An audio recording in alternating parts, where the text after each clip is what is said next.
Alrighty, boys and girls, today we're going to look at school, and it is coming to an end. We are on chapter 30, and I'm probably going to read you chapter 30 and 31 today. What does that mean? It means today you're going to do how does the author wrap up the book. We wrote narratives earlier this year, and we looked at wrapping up loose ends and coming full circle in our story, and a variety of other endings. And so I want you to see how this author ties up the loose ends, connects the dots for us, whether or not you like the ending. Is it a good ending? How would you have done it differently? These are the things I want you to consider as we come to the end of this book. I could also hit on theme. That's something you might think about. What are those messages that the author is trying to teach us? Did it touch you in some way? Will you live life differently after reading Gordon Korman's book? All these things we're going to consider as we read. So, it's chapter 30, and we're going for the perspective of Zach Powers. So, name, Zach Powers. Wow, what a lightning strike. Like crashing your own funeral. Hugh fell off the flatbed. I didn't blame him. I was seriously thinking about taking a dive myself. This didn't make me look so great either. The people close in realized who had just shown up. They went berserk, hugging Cap and shrieking with joy. Farther back, there was a buzz of confusion. Something was going on, but nobody could figure it out. Finally, a couple of guys in the front row helped Cap onto the truck. The wind took his long blonde hair and blew it into a halo around his face, backlit by a street lamp. The roar from 1,100 throats combined shock, disbelief, happiness, and even love. I was used to crowd noise from playing football, but I never experienced anything like this. The ground shook, the echoes bounced off houses and buildings. It was unreal. The hairball tried to say something. Forget it. There was no way anyone was going to hear him over the sounds of celebration that he was still among us. He had a couple of shiners and a cut on his nose where Darryl had decked him. Yet, it was obvious to everybody that the 8th grade president was not hospitalized, not suffering from amnesia, not in a vegetative state, and was very, very much alive. Naomi, her face glowing and streaked with tears, reached down for the fallen microphone and handed it to Cap. Still, the thunderous ovation went on. I clocked 6 full minutes, but it might have been longer. Finally, the tumult died down, and an expectant silence covered the crowd. Cap shuffled uncomfortably and said, "This isn't the Halloween dance, is it?" A wave of laughter greeted this. I'll bet I was the only one out of the 1,100 who knew that he wasn't joking. Me and Winkleman. I can't believe so many people were worried about me, he went on. I'm fine. I just had to go home because Rain got out of the hospital. My life isn't here anymore. I live at Garland Farm. He seemed to spot someone at the edge of the crowd and gave a shy wave in that direction. I followed his line of vision and noticed an old lady who waved back with a cane. How does the author wrap up the book? Just saying. Even if she hadn't made that gesture, I would have been able to pick her out. She was the only adult in hippie clothes, peasant blouse, long cotton skirt, day-glow headband with a yin-yang disc in the center of her forehead. Stunned disbelief was the only way to describe her reaction to the sight of Cap on the receiving end of all that love. Trust me, I could relate. Rain, he said gravely. I'm sorry I came here when you said not to. I only did it because I really wanted to see a dance. But there was another reason too. I left school before I had a chance to say goodbye to everybody. So I guess I should start that now. He turned to the right side of the front row. Goodbye, Jason. Goodbye, Trudy. Goodbye, Leo. Goodbye, Ariel. Goodbye, Trevor. Goodbye, Mike. There was a titter of amusement that died out quickly when people realized that he wasn't stopping. Goodbye, Daniel. Goodbye, Raj. Goodbye, Heather. Goodbye, Naomi. Goodbye, Jordan. Goodbye, Lena. Goodbye, Hugh. This was getting weird. He went all the way across the first row and then started along the second in the opposite direction. By this time, there was absolute silence in the parking lot. Goodbye, Daisy. Goodbye, Emily. Goodbye, Julius. Goodbye, Sam. He was halfway down the third row when I finally clued in. Cap wasn't planning to say goodbye, everybody. He was saying goodbye to everybody. I had a flashback to the assembly 2 months ago where Kazaski had first proclaimed him president. As a goof, I had told the kid that he had to learn everyone's name. And somehow, by some miracle, he'd actually done it. Goodbye, Severin. Goodbye, Jay. Goodbye, Kelly. Goodbye, Phil. How does the author wrap up the book? No football player could fail to recognize what I experienced right then. It was the moment on the field when you realize that you are completely, hopelessly outclassed. When I looked at the hairball on the payload, I didn't see the 8th grade president. I saw the Super Bowl champions.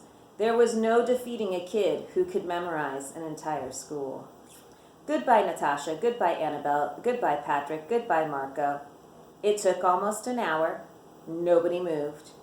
We barely uttered a sound.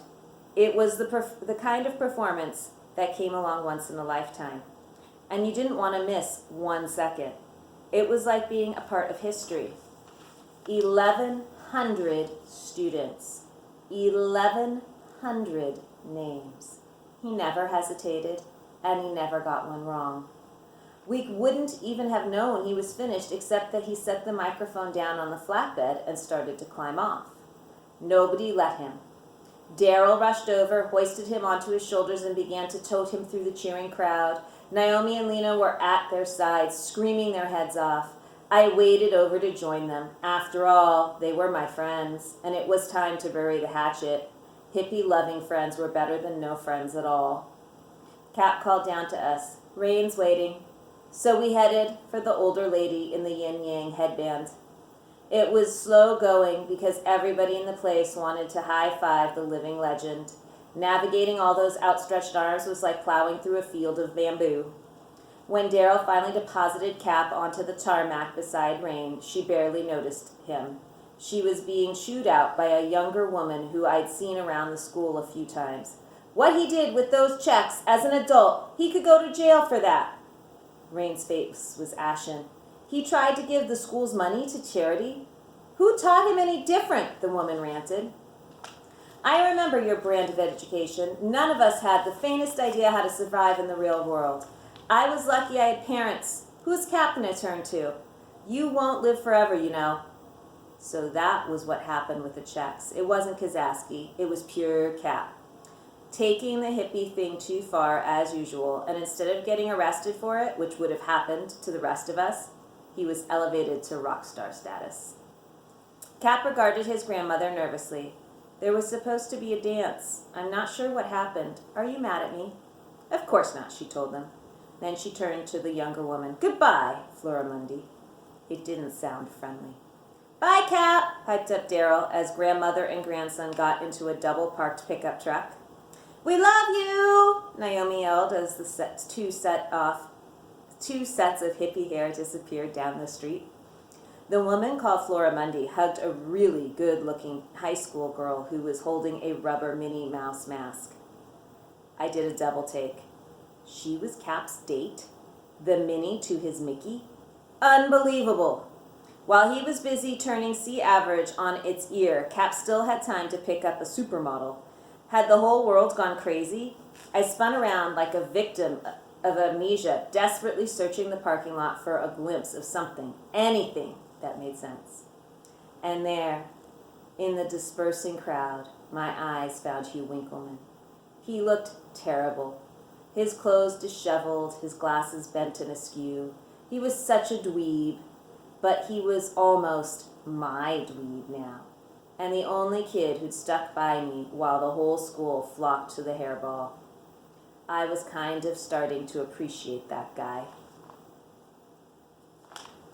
Capricorn Anderson. Chapter 31. I was driving the pickup on the dirt lane alongside our orchard when I got arrested again. I was surprised when the siren burped and the lights started flashing. Rain had told me to stay off the country roads, but that I'd be okay so long as I stuck to Garland property. When I said that to the officer, though, his answer shocked me. This isn't Garland anymore. The land belongs to Skyline Realty and Development, and you're driving without a license. With that, he loaded me into the back of his squat car. The county sheriff's office was a lot smaller than the police station they'd taken me to after I drove Mr. Rodrigo to the hospital in the school bus. It had only one room, and there wasn't even a lockup, just a metal ring they could handcuff people to. They didn't do that to me. They just sat me in a chair and told me to wait while they made phone calls. I stared out the window feeling pretty low. Rain was going to be mad when she found out about Skyline Realty and Development. Dealing with big companies was one of the things she'd formed Garland to get away from. Who knew what a hassle it was going to be to straighten out this mistake? How does the author wrap up the book? Keep focused. She'd been so busy lately, away a lot, and really quiet when she was home, listening to her favorite songs from the 60s on our record player. The Times They Are Changin' by Bob Dylan especially seemed to fascinate her. She let it repeat over and over again. Bob Dylan was right, I'd said one night. She looked sad.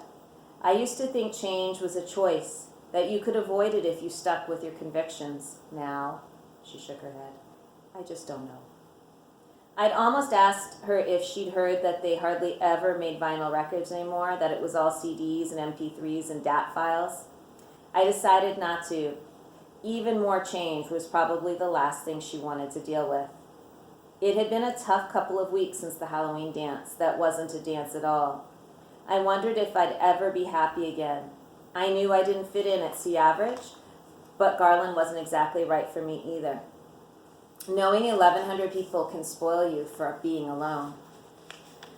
I didn't regret my time in real school. I learned a lot, like when you have a checking account, your money is separate from all the other money in the bank, and when you write a check, the number you put in the little box gets subtracted from what you have. I learned that you can't fix a china figurine with duct tape because it doesn't look right, and I learned a new vocabulary word, klutz. I learned about lockers and reruns and Giga Volumizer. I almost learned about dances, but I didn't. The most important thing I learned is how many things out there I still need to learn about. I wanted to, but it didn't seem like I was going to get the chance. On the other side of the window, the sunlit world had never appeared so wide and tempting. A very fancy car with a shiny new paint job screeched up to the curb. I recognized the hood ornament. That looked sort of like a peace sign. I knew it from trigonometry and tiers. That was called a Mercedes, and it cost a lot of money. I was puzzled to notice a yellow bumper sticker on the back. War is not healthy for children and other living things. The only place I'd ever seen one like it was on our old pickup truck. A blonde, stylishly dressed woman slipped from behind the wheel, talking on her cell phone. With her free hand, she reached back into the car and pulled out a cane. Rain's cane. I did a double take. The hair was different, the clothes were different, and I'd never seen the car, but this was Rain. She came in and gave me a hug. I felt the familiar contours of her love beads through the fabric of her designer blouse. She announced, "Not bad for an old grandma, right? Rain, what happened? You've changed." She took a deep breath. "Brace yourself, Capricorn. I've got a lot to tell you."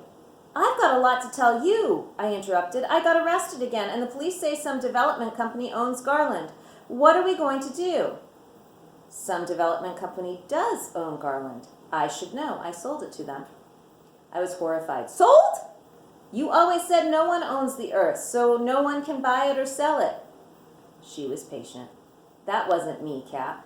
I was quoting the ancient Hopi Indians. 40 years ago, when Garland began, I purchased the land with money I borrowed from my parents. We lived as a true commune, sharing everything, and I was a partner, nothing more, nothing less. But the deed was always in my name, so it was always mine to sell." She waved her hand to quell my protest. "Calm down. I wouldn't let them build some gated fortress of McMansions for the masters of the universe. There's going to be affordable housing for all income levels and a park with a flower garden. I thought that was a nice touch." I was distraught. This was against everything I'd been taught to believe in. She was taking the entire Garland value system and junking it. I understood that she had the legal right to sell it. What I didn't understand was, why? I demanded. You lived this way for 40 years. You kept on long after the other communities and communes shut down and disappeared. Why stop now? Oh, Cap, I thought you knew. I did it for you. Me? My accident was a wake-up call. I'm not planning on dying anytime soon, but you'll eventually outlive me. When I'm gone, you'll have to get along in the real world.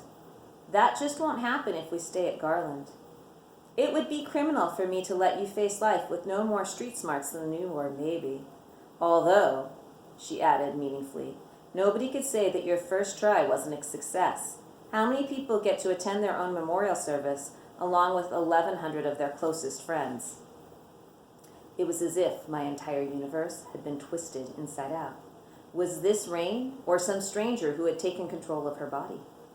Yet, in a way, I was seeing my grandmother more clearly than ever before. I was the one who had been born and raised at Garland. Rain grew up in San Francisco. I may have been completely helpless in the outside world, but she wasn't. Besides, she went on, her eyes twinkling, some incredible things have been happening in the real estate market since the 60s. I just sold Garland for $17 million.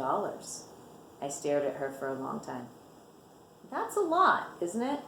She nodded. We're rich, but don't worry.